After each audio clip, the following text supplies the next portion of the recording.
I learned a terrible hang from my dad that ruined my whole life. This is a story my dad told me over drinks the other night. He was a little drunk when he told me something that revealed a dark truth about my uncle. When I was 7, my favorite family member was always Uncle Mark. He always made time to show me his collection of paintball guns, play hide and seek with my friends, and even take us to the beach.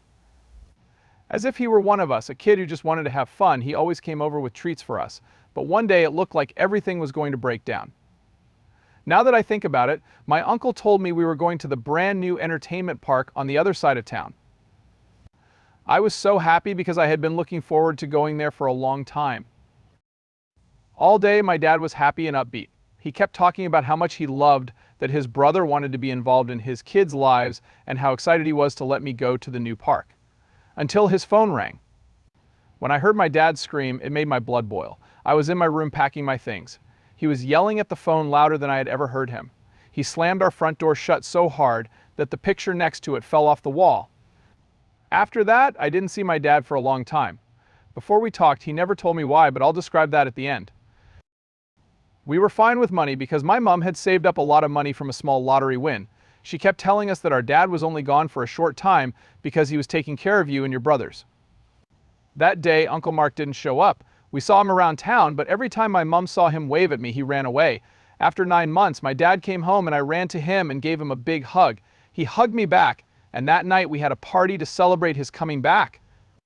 Around a week later, my dad told me and the other kids that Uncle Mark would no longer be coming over. He told us that Uncle Mark was a bad guy and that if he ever tried to talk to us, we should ignore him and go find one of them. When I asked him why, he laughed it off.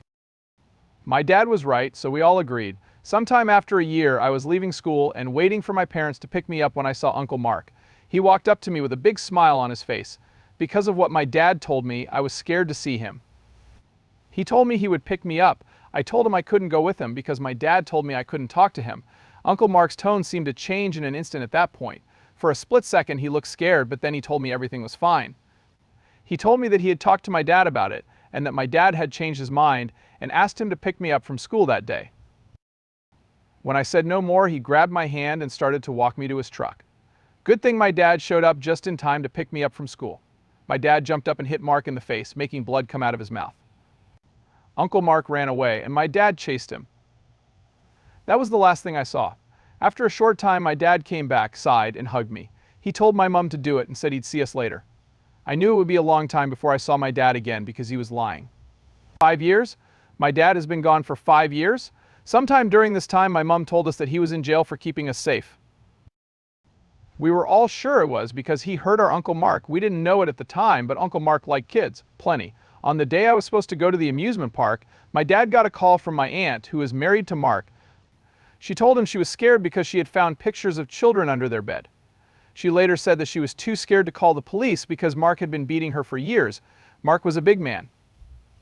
That day, my dad sped over to their house and slammed the door. When he got inside, he saw Uncle Mark yelling at my aunt while she was wild-eyed over the pictures. On that day, my dad beat my Uncle Mark so badly that he was almost dead. Mark constantly yelled that he would punish my dad for what he had done while the cops were arresting him. What was worse was that Mark had already gathered all the pictures and burned them before my dad could explain why he had done it. He also scared my aunt into not telling anyone, so there was no proof against him. Even though my dad went to jail for attack, he made sure that other uncles and older cousins were nearby to watch out for us in case Mark came back. Mark didn't do anything while my dad was in jail and prison. He didn't do anything until my dad said we were safe. When school was over for the day, Mark had come to steal me right in front of them. It turned out, who could stop him? When my dad told them who Mark really was, no one believed him. They thought he was just making excuses for hitting him. The cops hadn't found anything, and my dad's wife said he was lying. They only saw my nice uncle coming to get me. My dad was there, which was a shame. Mark was lucky because he was able to get away because my dad tripped while chasing him. My dad knew where he was going, though. He was sure that Uncle Mark would hide at home and destroy any new proof he found after destroying the last batch. He also knew that the cops would be after him for the school attack, so he didn't have much time left. He was on foot, but my dad was in a car, which was bad for Mark. After what Uncle Mark had just tried to do, he drove over and asked my aunt if she was going to lie again. This time, she said she wouldn't stop my dad or save Mark. While he waited for Mark to show up, my dad told her to get all the proof she could. It was pictures when she came back down.